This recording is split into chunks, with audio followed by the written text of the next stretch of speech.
amacakubiri, ni twebwe tuzahamya ubumwe, kuko twagiriwe urwango tuzaba abahamya b'urukundo,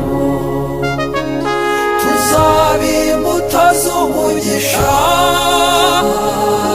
zeze ku giti cy'umuruho, tuzaba amashami y'ibyishimo yashibutse